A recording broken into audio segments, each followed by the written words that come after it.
Bom dia a todos, a paz do Senhor Jesus Cristo. Mais um domingo aqui na Remanescente Cristã Filadélfia, onde juntos vamos celebrar a ressurreição do Senhor Jesus Cristo e também a congregação das famílias cristãs. Com muita alegria, com muita satisfação no coração, aqui estamos. Vamos engrandecer ao nosso Rei. Ele ressuscitou dentre os mortos.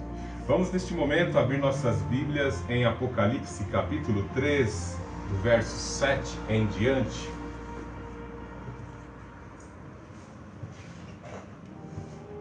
Escreve ao anjo da igreja em Filadélfia: assim diz aquele que é santo, verdadeiro, o que tem a chave de Davi, o que abre e ninguém pode fechar, e o que fecha e ninguém pode abrir.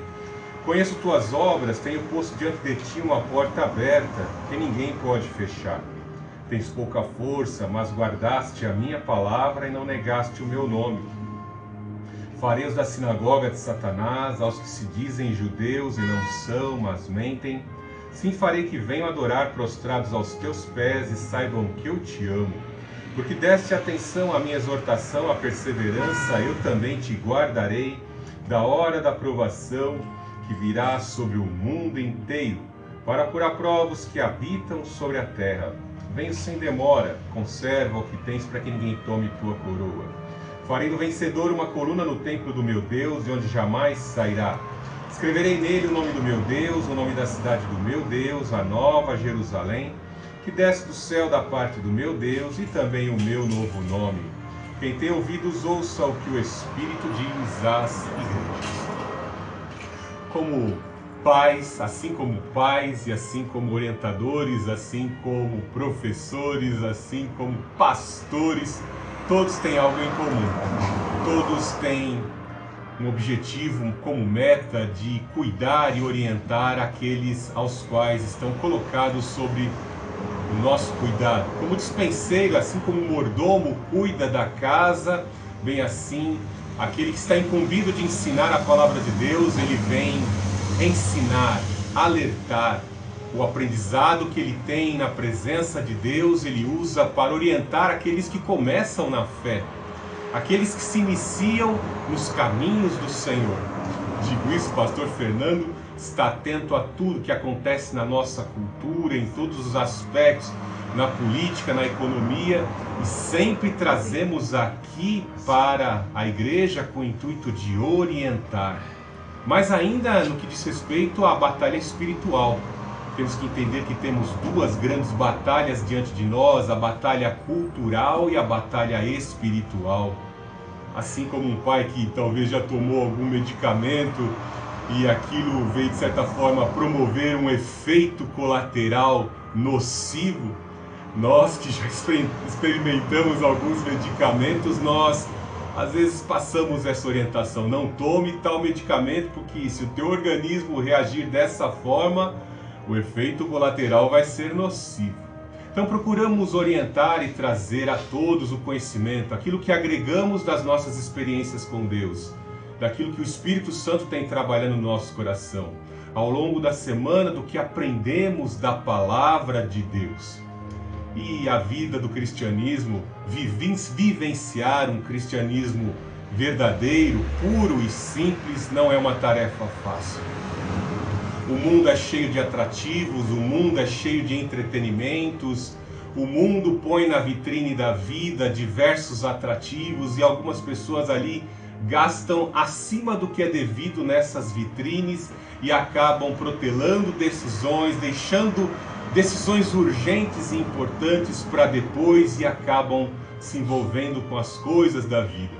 Como já pregamos aqui, a parábola do semeador, quão terrível é recebermos a semente do Evangelho do nosso Senhor Jesus Cristo e protelarmos a decisão de desenvolver e fazer com que esta semente, permitir com que essas sementes venham desenvolver uma linda árvore e desabrochar lindas flores e também bons frutos, pelos quais a Igreja de Cristo será julgada. O Senhor Jesus Cristo se comparou à videira verdadeira e Ele disse ser essa videira verdadeira, e nós os ramos dessa videira. E o Espírito do Deus Altíssimo é aquele que poda a videira para que ela possa produzir frutos, frutos que agradam ao Pai. Quão terrível é nos dias de hoje, as pessoas procuram desabrochar frutos, vão em clínicas de estética, vão lá no cabeleireiro, e isso é muito comum entre mulheres, né? Não tenho nada contra elas, mas às vezes se vestem em função de outras mulheres, né? Para se expor para as outras mulheres. Às vezes é terrível a disputa, não só entre mulheres, mas também entre homens, né? Às vezes as pessoas ficam disputando os bens materiais, aquilo que possuem, né?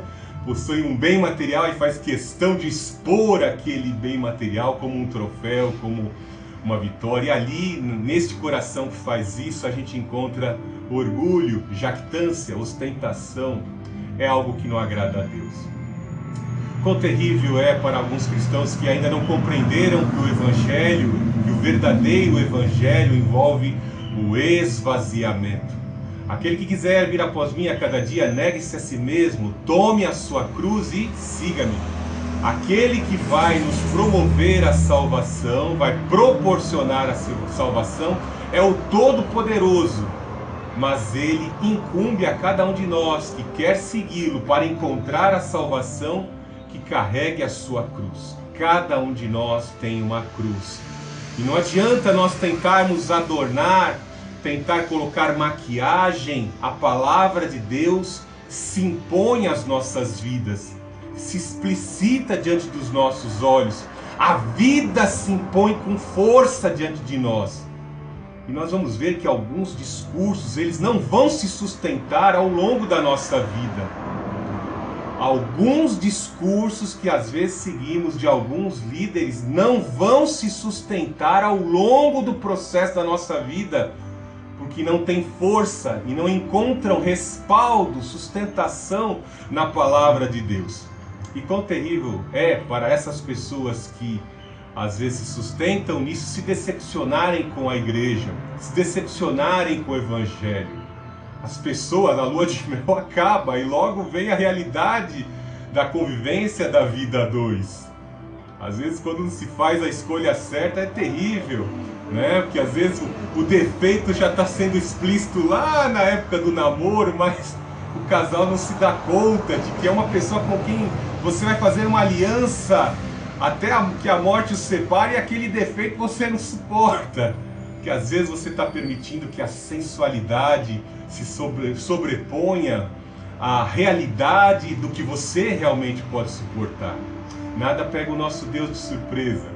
Ou seja, você vai acabar uma hora ou outra expondo quem você é, e as maquiagens vão se dissolvendo, as máscaras caem e a realidade se impõe. Você vai ter que se olhar no espelho, você vai ter que encarar a realidade. E para encarar a realidade, vencer nessa vida em todas as áreas, no casamento, no ambiente profissional, na sobrevivência, no lidar com as pessoas, você precisa da palavra de Deus. Lembre-se que quando o Senhor Jesus Cristo morreu, foi algo muito trágico e forte para os discípulos terem a incumbência de pregar o Evangelho. Imagine o Senhor Jesus Cristo ali na praia, já com o peixinho pronto. Os discípulos chegam ali da embarcação, né? O Senhor realiza mais um milagre ali, né? Mas já tem outro milagre na beira da praia, lá o Senhor Jesus Cristo já está com o peixinho assado, né? E o Senhor Jesus Cristo ali em Marcos 16 incumbe a Pedro para cuidar das ovelhas, para ser o líder da igreja ali em Jerusalém. Alguém que alguns dias atrás o havia traído. Veja que situação difícil. O apóstolo Pedro é questionado 3 vezes acerca se ele amava verdadeiramente o Senhor Jesus Cristo. E o apóstolo Pedro, agora ciente das suas fraquezas, da sua incompetência para responder, ele diz: Senhor, tu sabes, porque quando eu disse que faria tudo por ti, antes que o galo cantasse, eu te neguei 3 vezes, ainda blasfemei.